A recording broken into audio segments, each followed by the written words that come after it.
हाय, मैं हूं पास्टर नवनीत और मैं केजीसी चर्च का पास्टर हूं और मैं इफिसियों पहला अध्याय 18-19 वचन आपके बीच में शेयर करना चाहता हूं।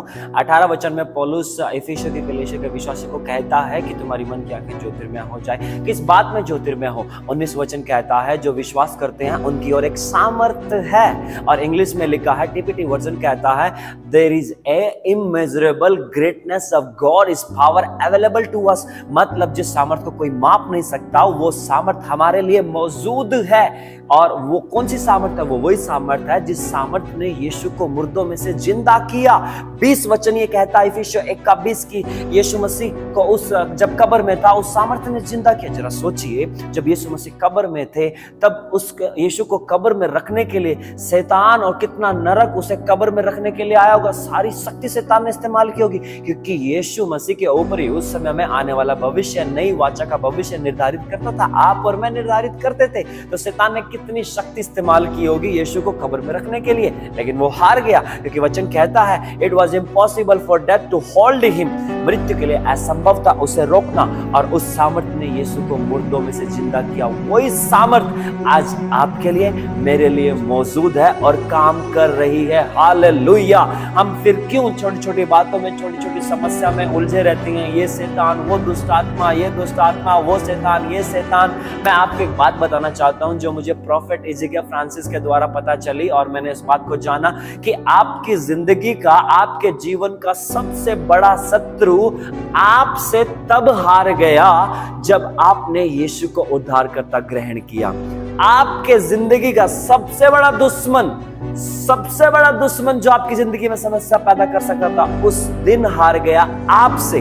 मैं यीशु मसीह से नहीं कह रहा हूं, आपसे हार गया उस दिन जब आपने यीशु को प्रभु करके ग्रहण किया। कलुस्से में लिखा है कि हम अंधकार के राज्य से छूटकर यीशु के राज्य में आ गए हैं। जब हम अंधकार के राज्य को दूर छोड़ रहे थे, तब जरा सोचिए, उस शैतान ने उस समय शक्ति इस्तेमाल नहीं की होगी क्या आपको अंधकार में रखने के लिए? आप ताकि प्रभु के राज्य में ना जा पाए, ज्योति के राज्य में ना जा पाए। आपके दुश्मन ने सबसे बड़ी शक्ति इस्तेमाल की उस दिन जब आपने यीशु को ग्रहण किया, कि आप यीशु को ना जाने। उसी की बात आपके और लिए कि आप जीत गए उसी दिन आपके सबसे बड़े दुश्मन और शत्रु शैतान से, जब आपने यीशु को उद्धारकर्ता ग्रहण किया और यीशु के राज्य में आ गए हैं। अब कोई शैतान, कोई दुष्ट आत्मा आपको चैलेंज नहीं दे सकता है कि आपको हराए, क्योंकि वो आपने हरा दिया है उसे। यीशु ने 2000 साल पहले हराया, और आपसे वो तब हार गया जब आपने यीशु को स्वीकार किया। अब कोई बड़ा शैतान आपके लिए नहीं है कि आपको चुनौती दे। अब आप चुनौती देंगे उस शैतान को। अब आप उसका सामना करेंगे। किसके द्वारा? उस सामर्थ्य के द्वारा जो आप में काम कर रही है। पुनरुत्थान की सामर्थ्य हम में काम कर रही है, और वो शैतान हमें रोक नहीं सका यीशु के राज्य में आने से। तो अब कैसे रोकेगा? आपको कोई रोक नहीं सकता आपके लक्ष्य तक पहुंचने के लिए। आपको कोई रोक नहीं सकता आपके मकसद को पूरा करने के लिए, आपकी बुलाहट को पूरा करने के लिए। कोई नहीं रोक सकता। आपका बड़ा शत्रु आपने हरा दिया है उसी दिन ही। अब आप चैलेंज दे शत्रु शैतान को कि मैं आ रहा हूं और अपने लक्ष्य को पूरा करूंगा। इफिसियों 3:20 कहता है कि never doubt God is mighty power is working in us. TPT version कहता है कि संदेह ना करे, परमेश्वर की वो अद्भुत और वो सामर्थ्य हम में कार्य कर रही है। हम में वो सामर्थ्य काम कर रही है, दिन रात काम कर रही है वो सामर्थ्य।